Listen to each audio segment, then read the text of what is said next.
professor who could build anything, except an escape plan. The central absurdity of Gilligan's Island can be summarized in one maddening sentence. Professor Roy Hinckley could transform coconuts into a nuclear reactor, but couldn't patch a hole in a boat. For 3 seasons, viewers watched this man perform technological miracles with bamboo and seaweed, while the SS Minnow sat on the beach like a broken promise. It wasn't incompetence, it was something far more entertaining. The genius emerges. The castaways barely had time to wring out their clothes before the professor established himself as the island's resident miracle worker. His first major achievement was keeping their portable radio alive. Using coconut shells as capacitors, native plant fibers as insulation, and salvaged wire, he maintained their only link to civilization. The radio worked perfectly, which meant they could hear about rescue missions that somehow never found them, weather reports for places they couldn't reach, and advertisements for products they'd never buy again. The irony was delicious. The professor could receive signals from thousands of miles away, but couldn't send one back. The laboratory of impossible things. Deep in the jungle, the professor constructed what can only be described as a fully functional chemistry lab made entirely from garbage and optimism. He fashioned test tubes from bamboo segments, creating vessels so precise they could measure chemical reactions.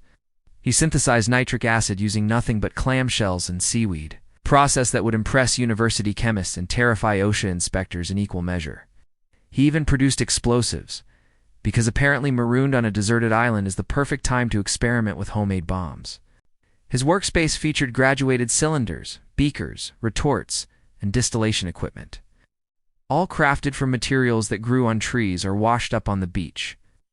It was the MacGyver laboratory before MacGyver existed, except the professor had a PhD and significantly better hair.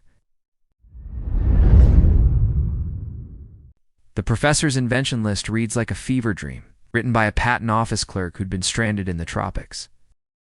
The lie detector. When suspicion ran high among the castaways, the professor jerry-rigged a polygraph machine using the ship's horn, some wire, and what we can only assume was audacity. It worked well enough to catch people in lies, though one questions why anyone would lie when they're all stuck on the same tiny island anyway.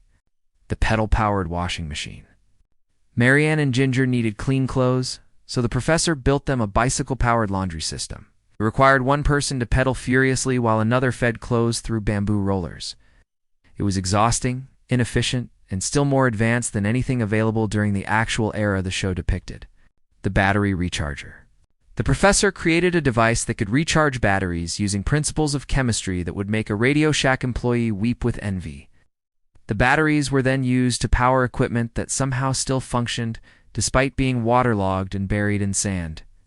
The bamboo guillotine. For cutting coconuts? Naturally. Because when you're stranded on a tropical island, the most logical solution to opening coconuts is to build an execution device. It worked flawlessly, which is either impressive or deeply concerning, depending on your perspective. The thermometer. When the island's volcano showed signs of erupting, the professor didn't panic. He built a thermometer from scratch to monitor temperature changes in the volcanic vents.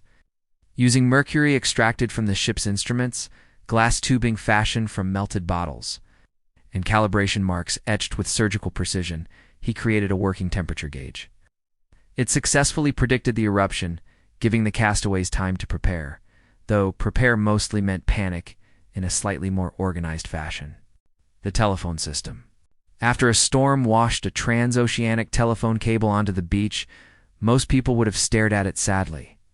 The professor saw opportunity. He spliced into the cable, constructed handset receivers from coconut shells and wire, and created a working telephone system. Sadly, the castaways could not get anyone to believe them before the next storm blew the cable back into the ocean. The hot air balloon. In one of the show's most memorable escape attempts, the professor sews together raincoats and seals the seams with tree sap. To build a hot air balloon after the Jungle Boy reveals a natural gas vent on the island. The balloon actually lifts off. But before anyone can send a message, the Jungle Boy quietly floats away and ends up rescued on an aircraft carrier. The Geiger counter. When the castaways worried about radiation from a fallen meteor, The professor built a Geiger counter using salvaged electronics, wire, and what appeared to be wishful thinking. It clicked enthusiastically near radioactive materials and remained silent otherwise, which is exactly what a Geiger counter should do. He built a device that detects invisible atomic particles using coconuts and bamboo. Read that sentence again and appreciate the absurdity. The fish scale. The professor once again turns island scraps into science by building a simple balance scale to weigh the daily fish catch. Using bamboo, rope, and careful calibration, he creates a working measuring device. Naturally, the skipper immediately puts it to use, treating fish weights like official naval statistics. The pedal car. So when walking across the island just won't do, the castaways come up with a better idea. A pedal car. Built from bamboo with coconut shells worked into the design, this human-powered vehicle rolls through several adventures. It needs no fuel, no engine, and no repairs, delivering perfect reliability and unbeatable gas mileage on Gilligan's Island. The record player. At one point, the professor even manages to create a working record player using salvaged parts and island materials like bamboo and wood. The turntable spins, the needle tracks, and music fills the air, proving he understands precision mechanics and acoustics. Once again, entertainment is restored on the island, while escape remains strangely out of reach. Entertainment inventions. Throughout the series, the professor repeatedly turns island downtime into recreation time by creating entertainment equipment from scratch. He builds a bowling setup complete with pins and lanes, fashions musical instruments for island concerts, constructs a usable pool table, and even rigs up golf clubs and balls. Leisure is never lacking on Gilligan's Island, only transportation home is. The Minnow, an unsolvable puzzle.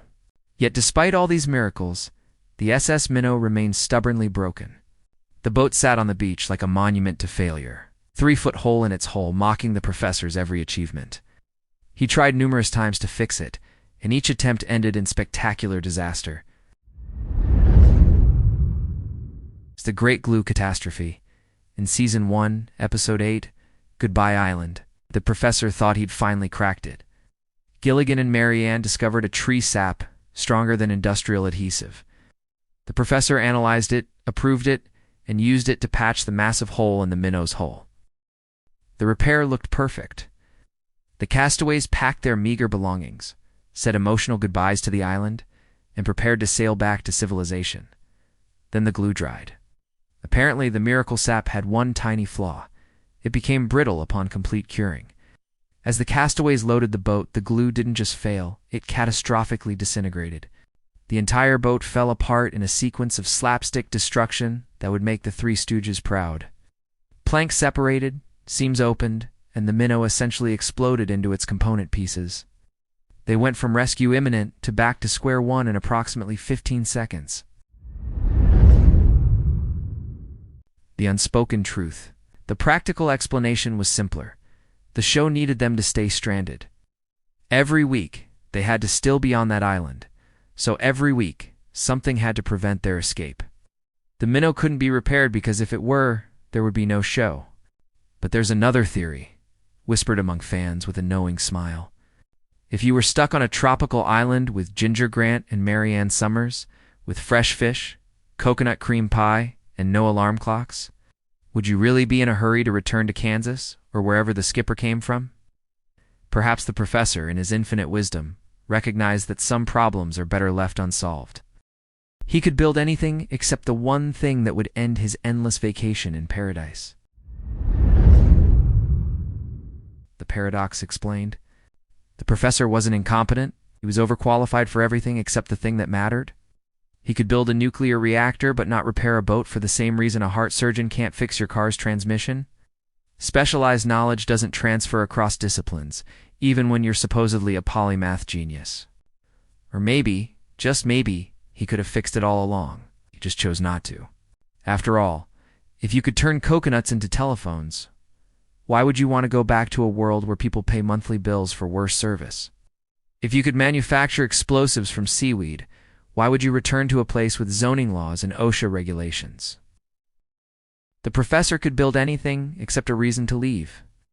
And in the end, That might have been the most brilliant invention of all. Well, that about strands us at the end of the mystery of why the professor could build anything except fix the Minnow. If you enjoyed the trip, do me a favor, hit the like button, smash subscribe, and drop a comment with your take on Gilligan's Island. And don't forget to check out some of our other great videos. Just try not to build a radio out of coconuts on the way out. Thanks for watching.